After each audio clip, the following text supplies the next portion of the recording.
Hello students, welcome back to our channel. Students, आज का हमारा जो टॉपिक है that is need of revisiting ancient Indian traditions. तो हम देखेंगे कि जो हमारा इंडियन ट्रेडिशंस है, हमारा जो एंशियंट इंडियन ट्रेडिशंस है, उसे हमें रिविजिट करना है और रिवाइटलाइज करना है। रिवाइटलाइज का मतलब होता है कि किसी चीज़ को हम एक नया फॉर्म दे रहे हैं, उसको और स्ट्रॉन्ग बना रहे हैं, उसे हम कहते हैं रिवाइटलाइज करना। तो आज हम इसके बारे में पढ़ेंगे कि हमें क्यों ज़रूरत पड़ रही है कि हम इसे एंशियंट इंडियन ट्रेडिशंस को रिविजिट करें। Let's start the topic.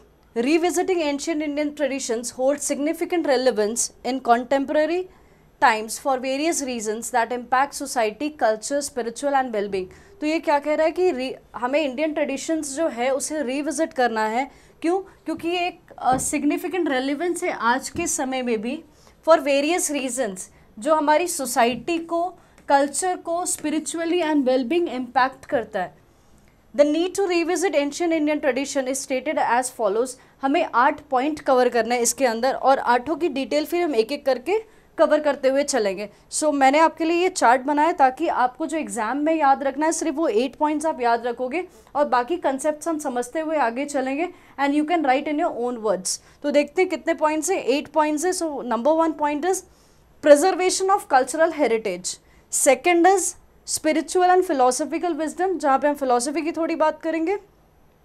फिर थर्ड है होलिस्टिक हेल्थ एंड वेलबींग, जहाँ पर आयुर्वेदा हम बात करेंगे। फोर्थ है sustainable living and environmental stewardship, किस तरह सस्टेनेबल लिविंग होनी चाहिए या होती थी एंड उसे कैसे रिवाइटलाइज करेंगे। फिर fifth is social harmony and ethics. Sixth is educational enrichment and academic research.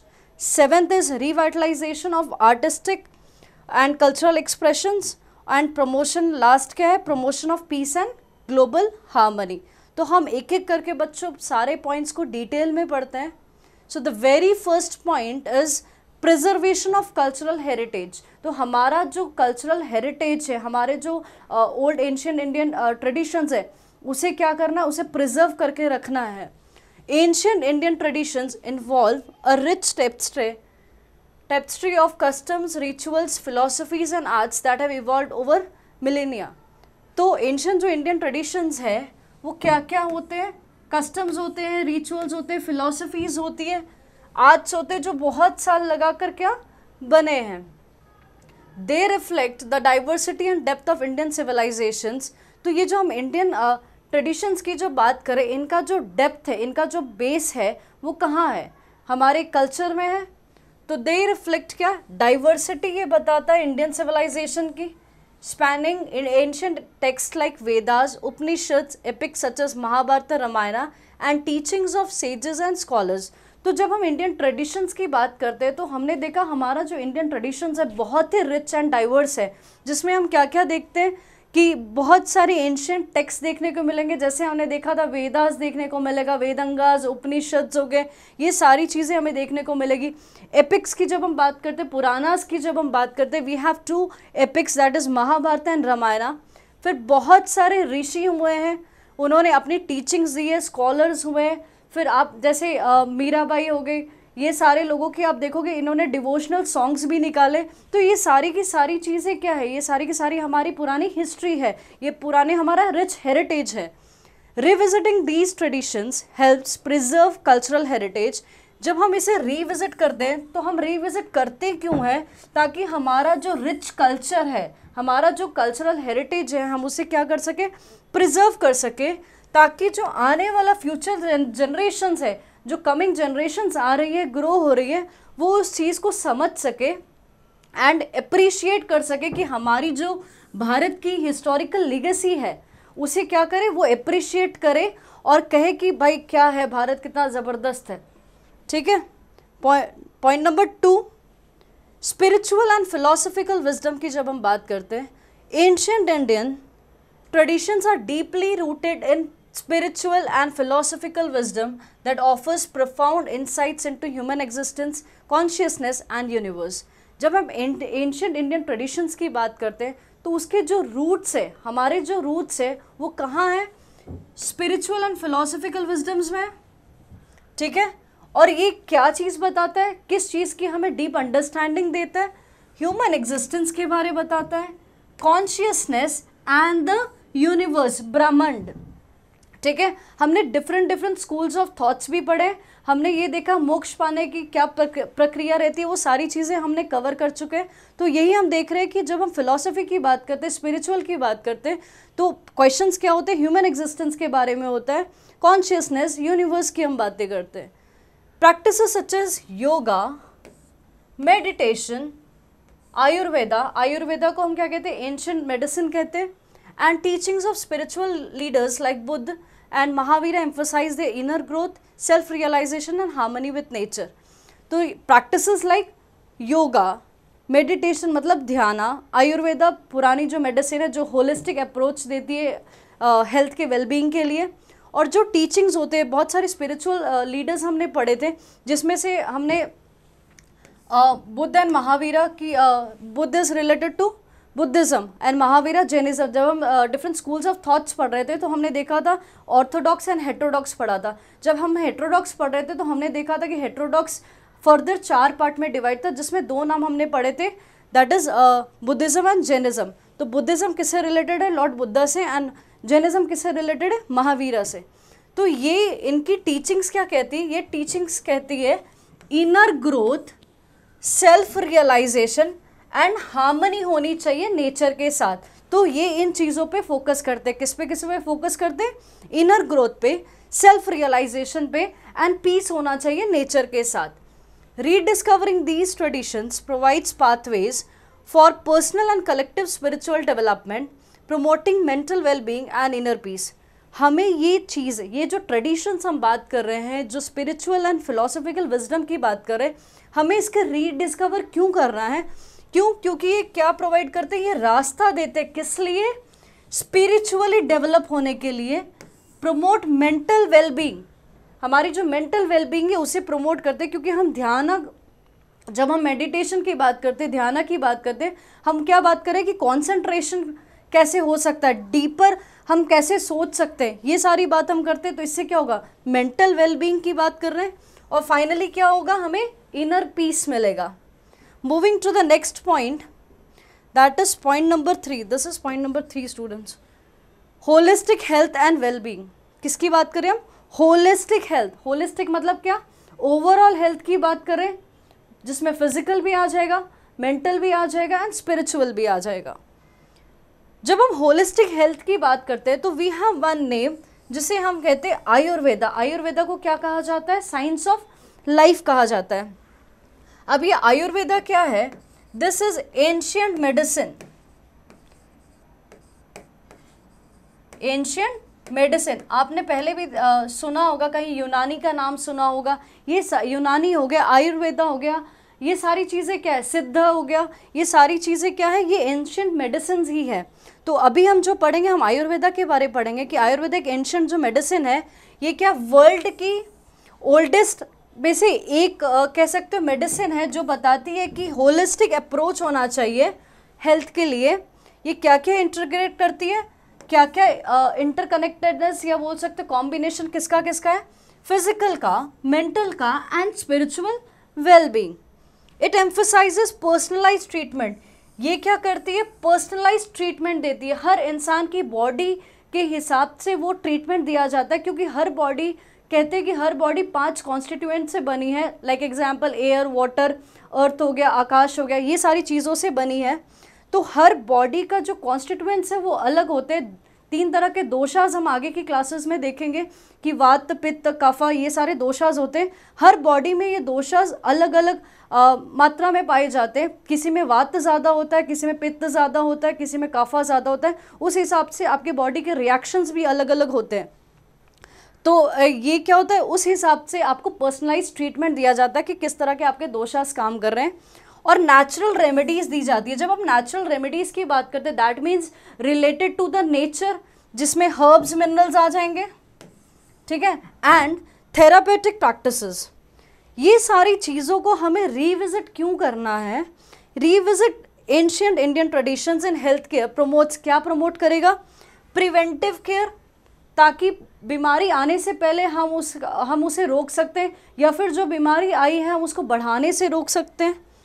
Holistic healing, that is overall healing, mind, body, physical, spiritual सारी चीज़ों को हील करेगा, and sustainable practices that align with nature offering alternative approach to modern medical interventions. तो ये क्या है, ये alternative approach देता है किसे, मॉडर्न मेडिकल इंटरवेंशन से। क्योंकि जब हम आयुर्वेदा की बात करते हैं तो ये योगा, मेडिटेशन, हर्बल मेडिसिन, ये सब चीज़ में फोकस करता है। Moving to the next point, that is point number 4। Point number 4 की जब हम बात करते हैं, sustainable living and environmental stewardship. Sustainable living and environmental stewardship. Ancient Indian traditions have deep respect for nature. जो एंशिएंट इंडियन ट्रेडिशंस की जब हम बात करते हैं, आप देखोगे कि वो नेचर की बहुत रेस्पेक्ट करते हैं, बहुत गहरा रिश्ता होता है उनका और नेचर का। And advocate sustainable living practices. वो किस पे फोकस करते हैं कि जो लिविंग प्रैक्टिसेस होती है वो आपकी सस्टेनेबल होनी चाहिए, आप नेचर को हार्म नहीं होना चाहिए, इस तरह यूज़ करो कि आने वाली कमिंग जनरेशन्स को भी वो सारी चीज़ें मिल सके।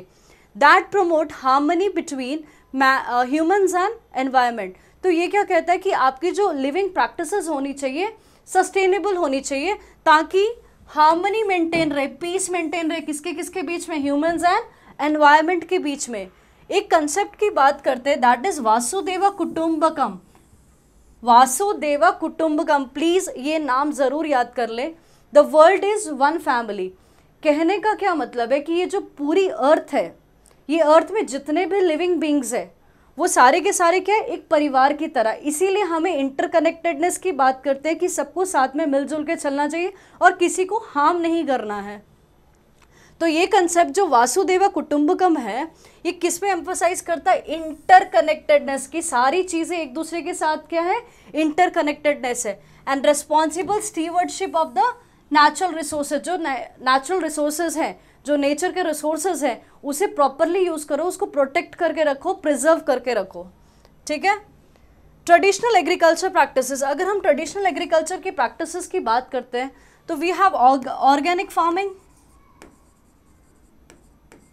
ठीक है, ऑर्गेनिक फार्मिंग की बात कर सकते हैं हम इसमें। इको फ्रेंडली कंस्ट्रक्शन टेक्निक्स जैसे कि वास्तुशास्त्र, आज के समय भी आप देखोगे बहुत सारे लोग इसकी पढ़ाई कर रहे हैं। Reference for sacred reverse. Reference मतलब क्या, आप किसी के लिए डीप रेस्पेक्ट रखते हो, किसी के लिए डीप रेस्पेक्ट करते हो, उसको हम रेफरेंस कहते हैं।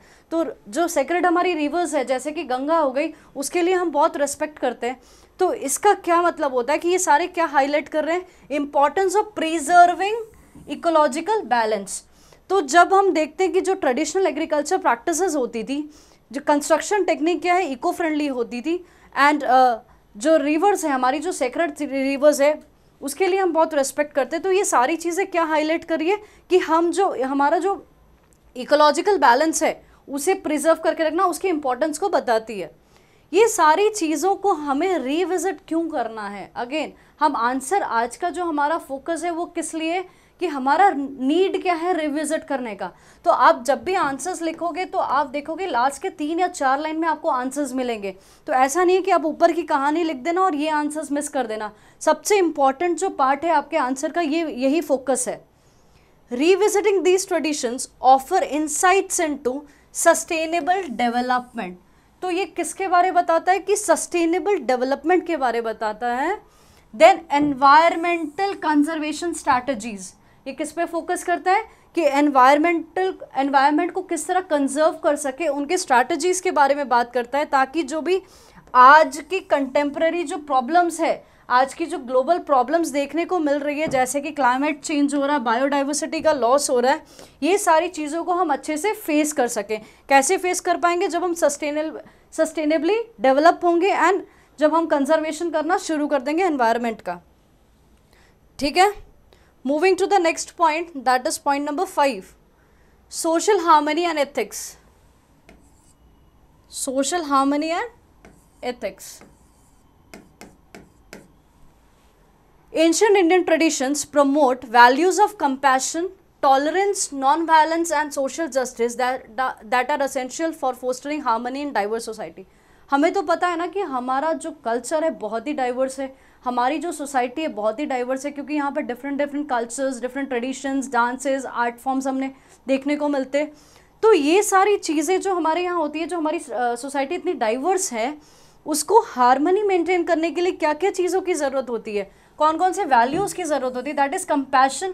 Compassion means what? Sympathy, tolerance, non violence is what? अहिंसा, एंड सोशल जस्टिस। जब ये सारी वैल्यूज़ होंगी ना, तो क्या होगा? ये सारी की सारी वैल्यूज़ किस लिए ज़रूरत होती है? हार्मनी मेंटेन करने के लिए, जो हमारी सोसाइटी इतनी डाइवर्स है उसी के लिए। Teachings from scriptures like Bhagavad Gita emphasize righteous conduct. जो हम स्क्रिप्चर्स देखते हैं, हमने डिफरेंट डिफरेंट स्क्रिप्चर्स जो हम पढ़ते हैं, जिसमें से अभी एग्जाम्पल में हमारे पास क्या है, भगवद गीता का एग्जाम्पल लिया गया है। कहते हैं कि भगवद गीता क्या एम्फसाइज करती है? ये कहती है कि ड्यूटी इज़ इम्पॉर्टेंट। ड्यूटी को हम क्या कहते हैं? धर्म कहते हैं, धर्मा। अब ये धर्म का मतलब ये नहीं है कि हमारा जो रिलीजन है हम उसकी बात कर रहे हैं। धर्म डजंट मीन रिलीजन। धर्म यहाँ पर मतलब होता है कि हमारी ड्यूटी क्या, हमारी सोशल रिस्पॉन्सिबिलिटी क्या है, ये इस पे फोकस करता है। तो भगवद गीता जो है वो किस लिए फोकस करती है? ये फोकस करती है राइचियस कंडक्ट, जिसे धर्मा कहते हैं, एंड एथिकल प्रिंसिपल्स। तो किस किस पे फोकस करती है? राइचियस कंडक्ट, दैट मीन्स धर्मा, और एथिकल प्रिंसिपल्स जो इंडिविजुअल और कम्युनिटीज़ को गाइड करते हैं towards integrity and social responsibility. Revisiting these traditions encourages dialogues on ethical governance। जब हम ये चीज़ों को रिविजिट करते हैं, रिवाइटलाइज करते हैं, तो ये क्या इनकरेज करता है? ये dialogue on ethical governance, human rights के बारे बताता है कि जेंडर इक्वालिटी होनी चाहिए, लड़की लड़के पे भेदभाव नहीं होना चाहिए, उनको दोनों को सेम अपॉर्चुनिटीज़ मिलनी चाहिए। सोशल कोहेजन मतलब साथ में यूनिटी मेंटेन रखना है। Fostering a more just and equitable society. ये सारी चीज़ें जब होंगी तो क्या होगा? सोसाइटी जो है वो इक्विटेबल हो जाएगी। Moving to the next point, that is point number 6। Point number 6 क्या कहता है? Cultural exchange and global understanding. Cultural exchange and global understanding.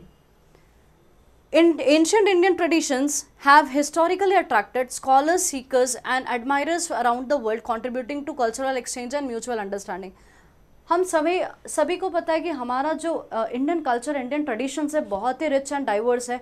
तो इतना डीप है कि लोग डिफरेंट एरिया से, ग्लोबली लोग यहाँ पर आते हैं नॉलेज गेन करने के लिए। तो वही कह रहा है कि historical attracted different different scholars, अलग अलग जगहों से सीकर्स आते हैं, contributing to cultural exchange.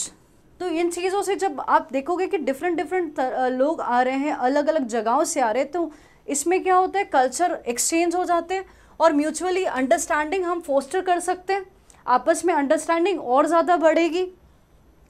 Practices such as yoga and meditation. जब हम योगा एंड मेडिटेशन की बात करते हैं तो ये क्या हमारी जो पॉलिटिकल बाउंड्री है, जो हमारा इंडिया का मैप है, सिर्फ यहीं तक सीमित है क्या? नहीं। जब हम योगा, मेडिटेशन, वेदांता वगैरह की जब हम बात करते हैं तो ये बाउंड्री से कहीं आगे बढ़ चुकी है। ये ग्लोबली फेमस टॉपिक्स है, ठीक है। तो practices such as yoga and meditation have transcended borders, gaining popularity for their. तो किस लिए पॉपुलर है ये? Therapeutic and transformative benefits. तो आप देखते हो कि आज के समय में स्ट्रेस मैनेजमेंट के यूसेज में सबसे ज़्यादा क्या हो रहा है? योगा एंड मेडिटेशन का यूसेज हो रहा है। हम ये ट्रेडिशंस को रिविजिट करते हैं, क्यों? ताकि इंटरकल्चरल डायलॉग हो सके, इंटरकल्चरल डिस्कशंस हो सके, म्यूचुअल रेस्पेक्ट होगा और appreciation for diverse cultural expressions. तो जो जितने हमारे डाइवर्स कल्चर्स हैं, डाइवर्स कल्चर्स को हम रेस्पेक्ट कर सकें, ठीक है, एप्रिशिएट कर सकें, और enrich global perspective on spirituality. तो स्पिरिचुअलिटी हो गया, फिलॉसफी हो गया, ह्यूमन एक्सपीरियंस को और ज़्यादा ग्लोबल पर्सपेक्टिव से क्या करें? और एनरिच करते चले जाएं। Moving to the next point, that is point number 7, educational enrichment and academic research. क्या है? Educational enrichment and academic research.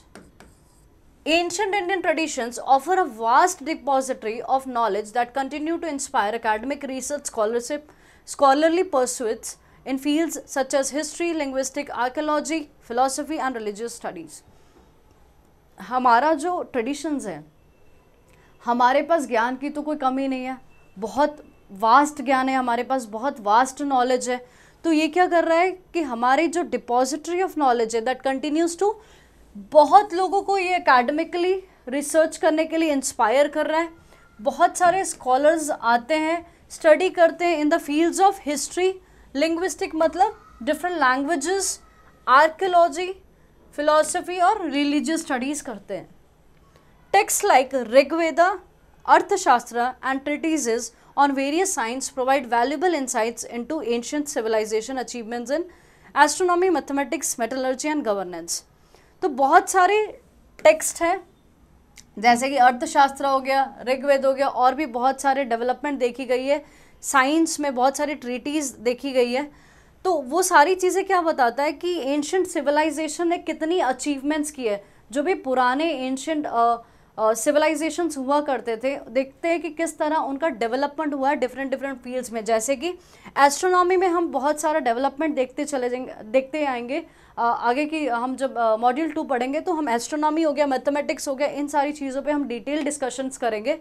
तो तब हम देखेंगे कि हमारे जो एंशिएंट सिविलाइजेशंस हैं उन्होंने कितनी अचीवमेंट हासिल करी थी एस्ट्रोनॉमी में, मैथमेटिक्स में, मेटलर्जी की जब हम बात करते हैं, जब हम मैथ्स की बात करते हैं, तो मैथ्स की जब हम बात करते हैं तो हमें सबको पता है कि ज़ीरो के बारे में, डेसिमल सिस्टम के बारे में।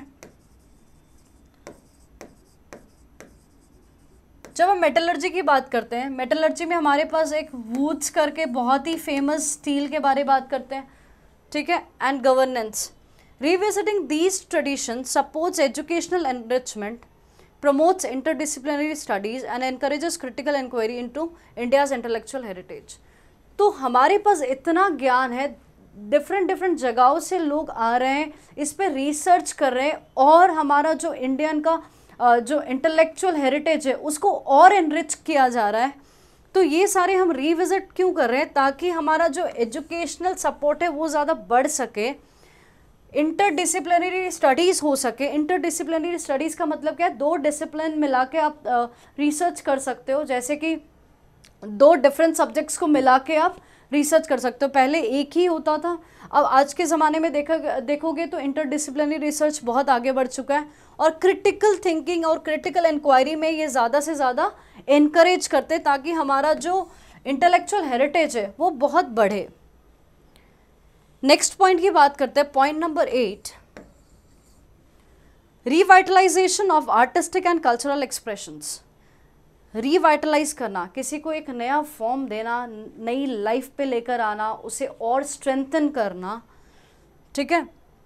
Ancient Indian traditions cover diverse artistic form. जब हम एंशिएंट इंडियन ट्रेडिशंस की बात करते हैं तो हमने देखा कि बहुत डाइवर्स है हमारा आर्टिस्टिक फॉर्म्स। जैसे कि हम जब क्लासिकल म्यूज़िक की बात करते हैं, we have Carnatic and Hindustani. जब हम कर्नाटिक म्यूज़िक की बात करते हैं, this is related to south India side, और जब हम बात करते हैं हिंदुस्तानी की, मतलब क्या, नॉर्थ इंडिया।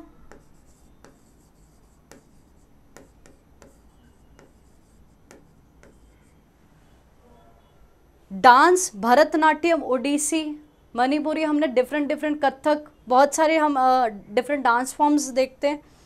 लिटरेचर, हमारे पास एपिक्स में 2 बहुत ही फेमस एपिक्स है, जैसे कि Ramayana and Mahabharata. I think आप सबको अभी पता ही होगा कि एपिक्स हम क्या बात कर रहे हैं।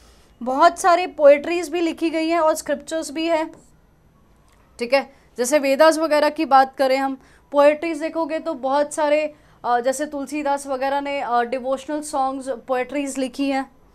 आर्किटेक्चर में अगर बात करो तो बहुत सारे religious monuments, forts and palaces देखने को मिलेंगे। जब हम विजुअल आर्ट्स की बात करते हैं तो different sculptures, paintings and textiles देखने को मिलती है। तो पेंटिंग्स की बात करें तो मधुबनी पेंटिंग आप कह सकते हो, गोंड पेंटिंग, ये सारी बहुत ही फेमस पेंटिंग्स हैं। फिर टेक्सटाइल्स देखोगे तो सिल्क टेक्सटाइल देख सकते हो, कॉटन टेक्सटाइल्स देख सकते हो। तो ये सारी की सारी चीज़ें जो अभी हमने डिस्कस करी, दैट इज़ क्लासिकल म्यूज़िक हो गया, क्लासिकल डांस हो गया, आर्किटेक्चर हो गया, विजुअल आर्ट्स हो गए, ये सारी चीज़ें क्या बता रही है कि हमारा कल्चर कितना, आर्टिस्टिक फॉर्म का कितना डाइवर्स है। दीज आर्टिस्टिक एक्सप्रेशन रिफ्लेक्ट्स, ये सारी की सारी चीज़ें क्या रिफ्लेक्ट करती है? कल्चर की आइडेंटिटीज़ को बताती है, कल्चर की आइडेंटिफिकेशंस को बताती है। एस्थेटिक सेंसिबिलिटीज़ मतलब ब्यूटी को दर्शाती है, एंड क्राफ्ट्समैनशिप जो बहुत सालों से पास होती आ रही है जनरेशन पर जनरेशन।